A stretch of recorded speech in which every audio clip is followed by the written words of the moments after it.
Good morning student. आज हम लोग फंक्शन पढ़ेंगे। इससे पहले हम लोग रिलेशन पढ़ चुके हैं। ये फंक्शन चैप्टर 11th क्लास और 12th दोनों क्लास के लिए इम्पोर्टेंट है। जो कोई रिलेशन नहीं देखे हैं सबसे पहले रिलेशन पढ़ लें, तभी आप फंक्शन को समझ सकते हैं। चलिए आज हम लोग जानें कि फंक्शन क्या है। हिंदी मीडियम वाले भी सुने। फंक्शन का हिंदी होता है फलन। तो इससे हम कुछ समझेंगे नहीं फलन क्या है। इसका डिफिनेशन पहले हम लोग जान लें कि फलन क्या है या फंक्शन क्या है। इसका सिनोनिम हम लोग मैपिंग भी कहते हैं। इसको मैप भी कहा जाता है। What is mapping? तो सबसे पहले हम लोग यह जाने कि रिलेशन क्या है। तो रिलेशन का डिफिनेशन पढ़ाए थे। यदि कोई सेट ए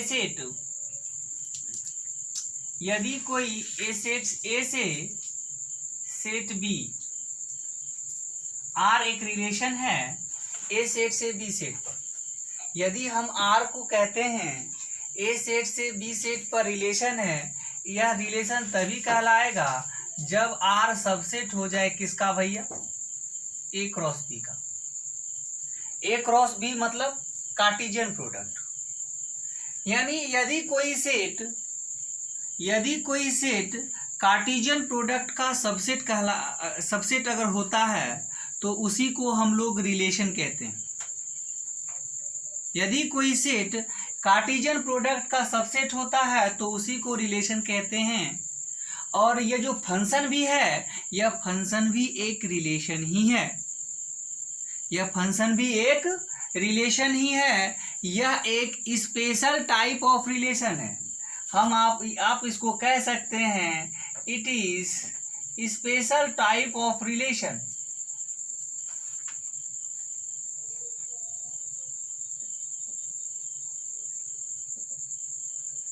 यह एक खास प्रकार का संबंध है।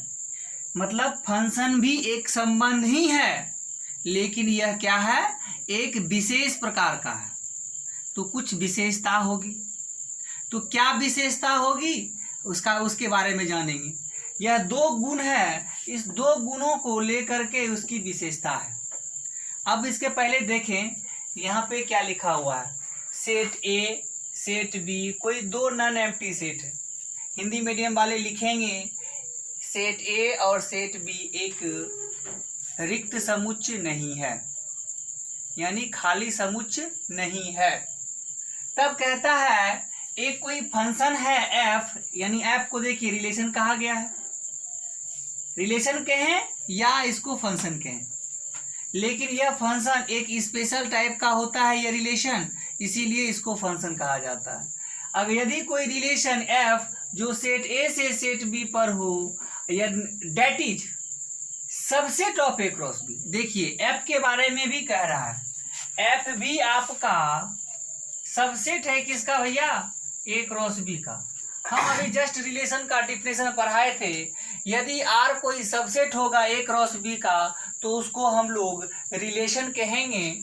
और एफ भी आपका ए क्रॉस बी का सबसेट है। इसका मतलब यह होता है कि एफ भी एक रिलेशन है ए सेट से बी सेट पर।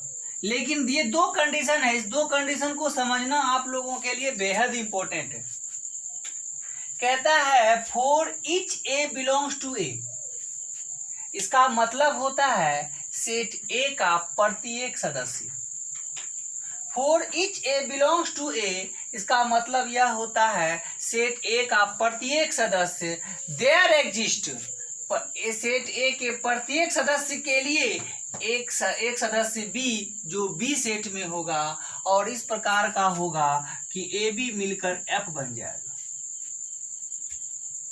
इस बातों को आप नहीं समझे होंगे, ये मैथमेटिकली लिखा हुआ है। इसको तो हम मैथमेटिकली पढ़ें, आप इसको गौर से समझें। सेट ए का प्रत्येक सदस्य के लिए एक सदस्य बी सेट में अवश्य मिलेगा जब दोनों का संबंध बन जाए, यानी ए बी एफ में आ जाए।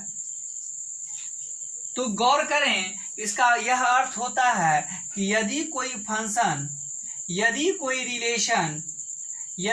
रिलेशन एफ सेट ए से सेट बी पर हो, यदि कोई रिलेशन एफ सेट ए से सेट बी पर हो, इसका कहने का अर्थ यह होता है कि ए सेट में कोई भी वस्तु बचना नहीं चाहिए। ए सेट में कोई भी वस्तु बचना नहीं चाहिए कि जिसका कि रिलेशन ना हो, यानी ए सेट के प्रत्येक वस्तु का रिलेशन बी सेट में हो, अवश्य हो। ए सेट के प्रत्येक वस्तु का सदस्य का संबंध बी सेट में अवश्य हो। इसी को हम लोग रिलेशन कहेंगे। ए सेट के प्रत्येक सदस्य का संबंध बी सेट में हो। यही यहाँ पर कहता है, for each A belongs to A there exist B belongs to B. इस पर हम एग्जाम्पल भी आप लोगों को दिखाएंगे। आप दिमाग में यह बैठाना है, सेट ए का कोई भी सदस्य बचना नहीं चाहिए कि जिसका इमेज ना हो, इसके प्रत्येक वस्तु का रिलेशन बी सेट के साथ हो। दूसरा नंबर कंडीशन क्या कहता है, इसको भी गौर से ध्यान दें। ए बी एफ में है, ए बी कहाँ है, एफ में है, एंड ए सी भी एफ में है, और इम्प्लाइज लिखा है बी बराबर सी। इसको भी आप नहीं समझ पाइएगा। ए बी एफ में है तथा बी सी एफ में है, ए सी एफ में है, तो कहता है बी बराबर सी है।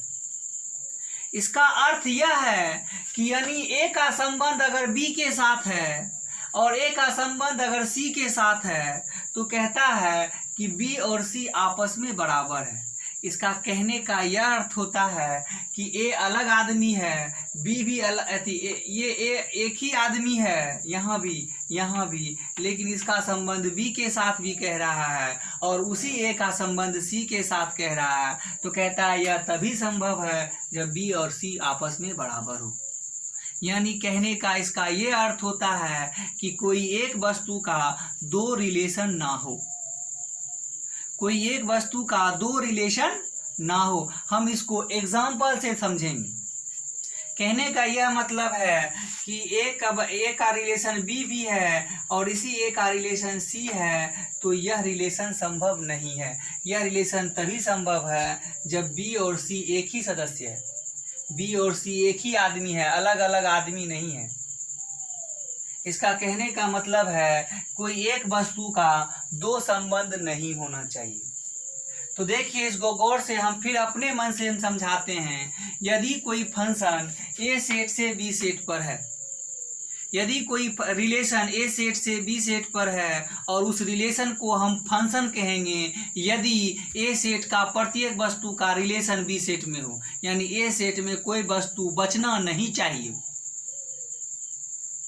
और दूसरा नंबर में बताए थे कि ए सेट के किसी भी वस्तु का संबंध दो ठो ना हो। इसे यह अर्थ निकलता है, अगर यह दोनों कंडीशन को फुलफिल करता है तब एफ को हम लोग रिलेशन कहेंगे। जो कोई इस वीडियो को नहीं समझ पा रहे हैं, वीडियो को रिकैप करके देखें, पुनः दोहरा के देखें, बार बार देखें आपको, और भाषा पे गौर करें, आपको समझ में आ जाएगा।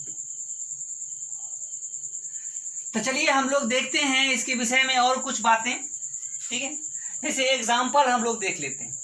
एग्जाम्पल समझिए कि देखिए ए कोई सेट है, दिया हुआ है आपको एग्जाम्पल के तौर पर। ए सेट है, देखिए क्या 1 2 3 है। बी सेट है आपका 2 3 4 है, और संबंध ए सेट से बी सेट पर F1 बताया गया। संबंध ए सेट से बी सेट पर F1 बताया गया है और आपसे पूछता है क्या यह F1 रिलेशन फंक्शन कहलाएगा क्या? रिलेशन तो है ही, पूछता है क्या यह F1 फंक्शन कहलाएगा क्या? तो F1 आपको देख लीजिए, F1 में आपको क्या बताया गया है, 1 का संबंध 2 है, 2 का संबंध 3 है और 3 का संबंध 4 है।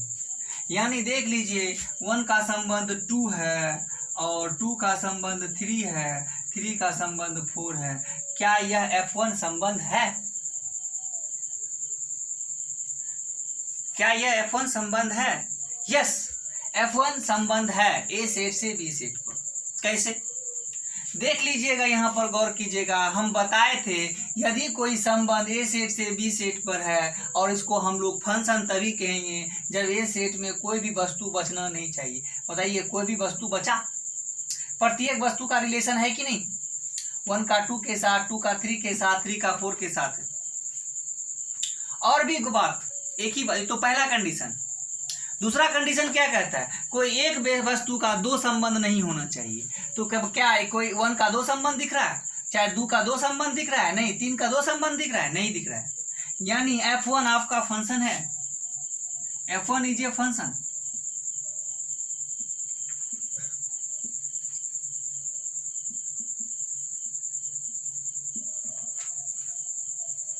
F1 को हम लोग फंक्शन कहेंगे जो कि ए सेट से बी सेट पर है। ठीक है। दूसरा नंबर में हम लोग देखेंगे क्या F2 फंक्शन है। F2 गौर कीजिएगा, ए सेट है, बी सेट है, इसमें 1 2 3 है और इसमें आपका 2 3 4 है और फंक्शन F2 डिफाइन है। देखिए 1 का किसके साथ? 2 के साथ। 1 का किसके साथ? 3 के साथ। 2 का किसके साथ? 3 के साथ। 3 का किसके साथ? 4 के साथ। क्या F2 फंक्शन है ए सेट से बी सेट? गौर कीजिए, F2 संबंध है ए सेट से बी सेट पर। क्या F2 फंक्शन है? देखिए गौर कीजिए, हम बोले थे कि ए सेट का कोई भी वस्तु बचना नहीं चाहिए। क्या कोई भी वस्तु बचा है? प्रत्येक का रिलेशन है, 1 का भी रिलेशन है, 2 का भी रिलेशन है, 3 का भी रिलेशन है, सबका रिलेशन। जब सबका रिलेशन है तो पहला कंडीशन को फुलफिल करता है वो। पहला कंडीशन सेटिस्फाई है, संतुष्ट है। दूसरा कंडीशन क्या कहता है, उसको गौर से सुने। दूसरा कंडीशन कहता है कोई एक वस्तु का 2 रिलेशन नहीं होना चाहिए। देख लीजिए, एक वस्तु का 2 रिलेशन है, कोई एक वस्तु का 2 रिलेशन है। जब कोई एक वस्तु का 2 रिलेशन है, इसको फंक्शन नहीं कहेंगे।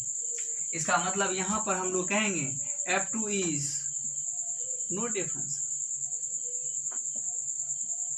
F2 फंक्शन नहीं है। कहां से कहां तक? From set A to set B, ये बातें बोलेंगे। F2 फंक्शन नहीं है। कहां से कहां से? ए सेट से बी सेट पर फंक्शन नहीं है F2। क्यों नहीं है? तो बिकॉज यहां पर लिखेंगे सिंस, क्योंकि 1 हैव 2 इमेज, 1 हैव 2 इमेजेस। इसको इमेजेस बोला जाता है, आप रिलेशन में कहते हैं। ये बातें रिलेशन में कहा जाता है, लेकिन फंक्शन में इमेज बोला जाता है।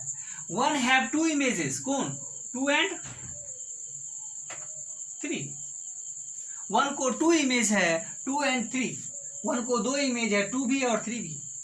कोई 2 वस्तु का एक इमेज हो वो सही है। जैसे 1 का इमेज 3 है, 2 का इमेज 3 है, वो हो सकता है, संभव है।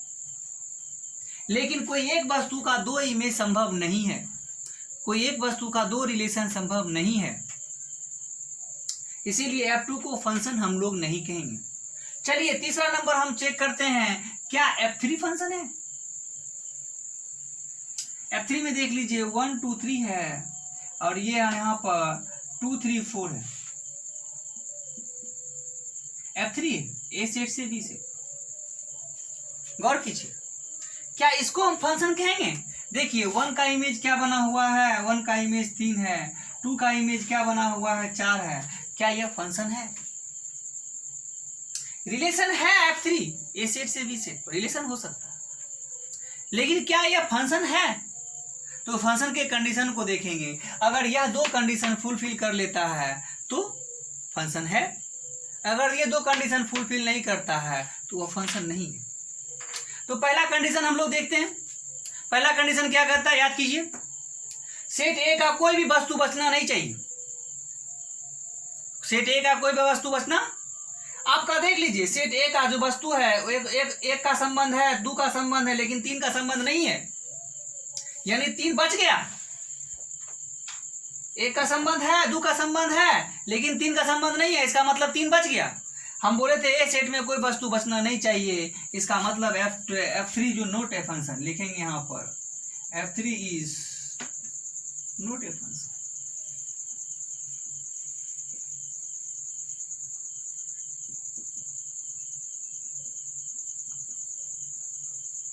F3 जो है ए सेट से बी सेट पर फंक्शन नहीं है। क्यों नहीं है, उसका कारण बताएंगे। उसका कारण यह है को बोलेंगे कि 3 बिलोंग्स टू सेट ए, 3 जो है सेट ए में है, बट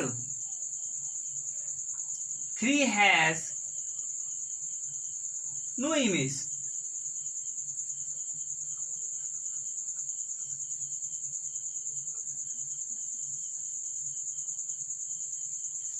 थ्री का कोई इमेज बी सेट पर नहीं है। 3 लिखेंगे 3 belongs to A but 3 has no image in set B. 3 का बी सेट पर कोई इमेज नहीं है, इसीलिए F3 को फंक्शन नहीं कहा जाता है। यह बहुत ही इंपॉर्टेंट वाली बात है, सीधी सी बात है। फंक्शन के बारे में सब कोई कहता है फंक्शन क्या है, फंक्शन क्या है, फंक्शन फंक्शन करता है, लेकिन एग्जैक्ट फंक्शन का डिफिनेशन नहीं पता रहता।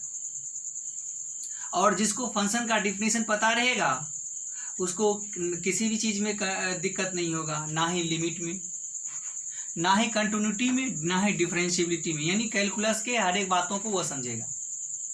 यानी कैलकुलस किसके लिए बना है, कैलकुलस क्या है, पूरा का पूरा चीज डिपेंड करता है आपके फंक्शन से। इसीलिए हमने पहला क्लास फंक्शन का स्टार्ट किया। समय लगेगा लेकिन गहराई से आपको सीख मिलेगी। गौर करें, अब कुछ विशेष बातें बताने वाले थे। फंक्शन के बारे में जान गए कि फंक्शन एक स्पेशल टाइप ऑफ रिलेशन है, यानी यह भी एक रिलेशन है, लेकिन यह खास तरह का रिलेशन है। यह खास तरह का रिलेशन है यदि 2 कंडीशन को फुलफिल करता है, यानी सेट ए का कोई भी वस्तु बचना नहीं चाहिए और सेट ए के कोई भी एक वस्तु का 2 संबंध नहीं होना चाहिए।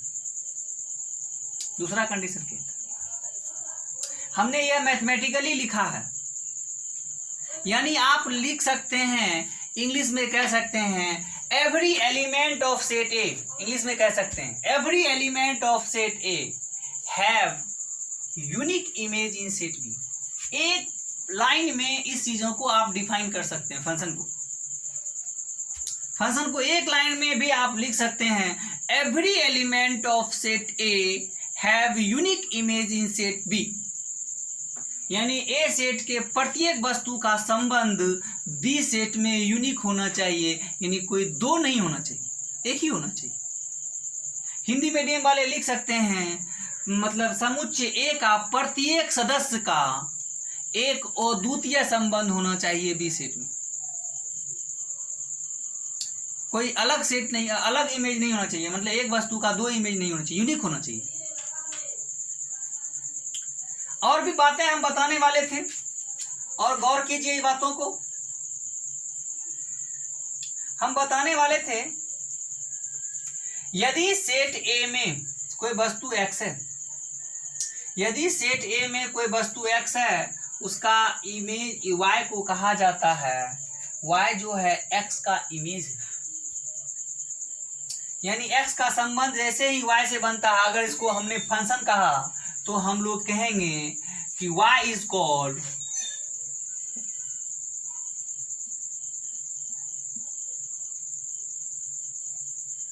Image of x। y को